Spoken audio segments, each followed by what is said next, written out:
Northbrook, a small town. Quiet streets, friendly faces. At least that's what they told Mia when her family moved there. Northbrook High was a different story. The building loomed over the town like a watchful giant. Its red brick walls were faded and worn. The windows, like tired eyes, seemed to follow your every move. Mia shivered, pulling her jacket tighter. Something about Northbrook High felt cold, unwelcoming. She couldn't shake the feeling that something wasn't right. "Did you hear about the 8th floor?" a voice whispered in the hallway. Mia stopped, listening. "Tragic," another voice sighed, "fell to her death." Mia's interest was piqued. She'd only been at Northbrook High for a week, but she was already drawn to its mysteries, especially this one. Later that day, in the library, surrounded by dusty books, Mia overheard more. A girl named Emily, a fall from the 8th floor of the old school building, an accident, or something more sinister. Mia closed her own book, her heart pounding. She had to know more. This wasn't just a story, it was a mystery, and she was determined to solve it. Mia wasn't like the other kids at Northbrook High. She wasn't afraid of the whispers or the dark corners of the school. She was curious, she craved adventure, and she had a feeling that this Emily, this ghost story, was her first real taste of it. But where to start? Mia needed information.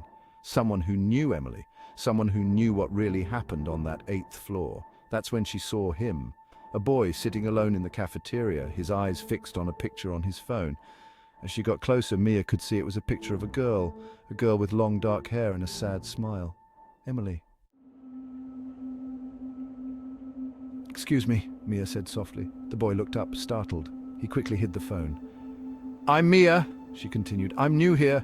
The boy hesitated, then sighed. "David," he mumbled. Mia took a deep breath. "I overheard some kids talking about Emily." David's eyes widened. He looked around nervously, as if someone might be listening. "You shouldn't talk about that," he whispered. "It's dangerous." Mia's pulse quickened. Dangerous. This was better than she could have imagined. Section 5. The Forbidden Building.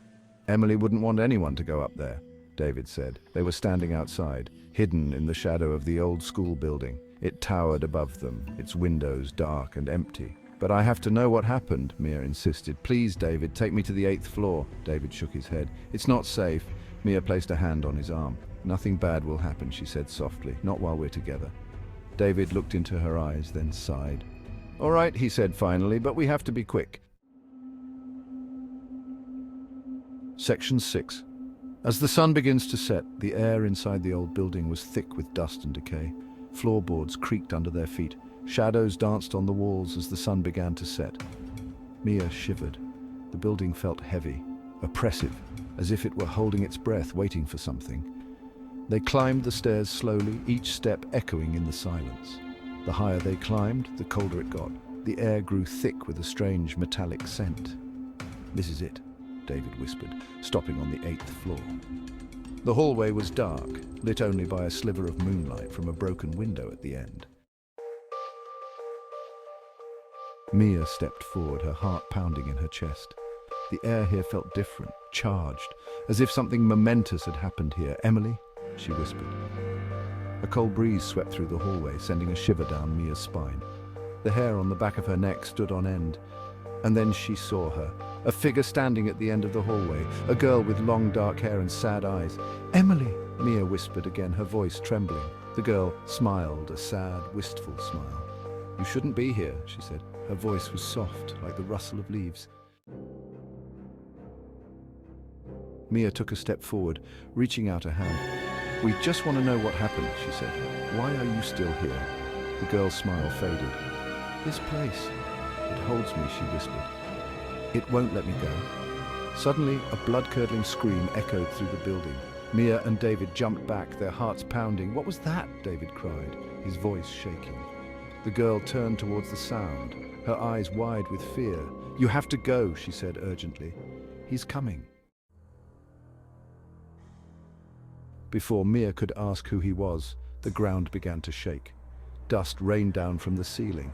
"We have to get out of here," David shouted, grabbing Mia's hand. They ran down the hallway, but the way was blocked. A wall of debris had collapsed, sealing the exit. "No!" Mia cried, pounding on the rubble. "We're trapped!" The girl appeared before them, her eyes filled with sadness. "I'm sorry," she whispered. "I tried to warn you." The air grew colder. The shadows on the walls seemed to writhe and twist, taking on menacing shapes. Mia and David huddled together, their eyes darting around the darkened hallway. They were trapped, alone, with whatever or whoever had made that terrifying scream. Suddenly, the girl was gone. The hallway was silent, except for the sound of their own ragged breathing. Mia closed her eyes, Emily's warning echoing in her ears. "He's coming." The date was September 30th, the anniversary of Emily's death, and Mia knew with chilling certainty that they were not alone. The old building held its breath, waiting for the clock to strike midnight, waiting for the darkness to consume them all.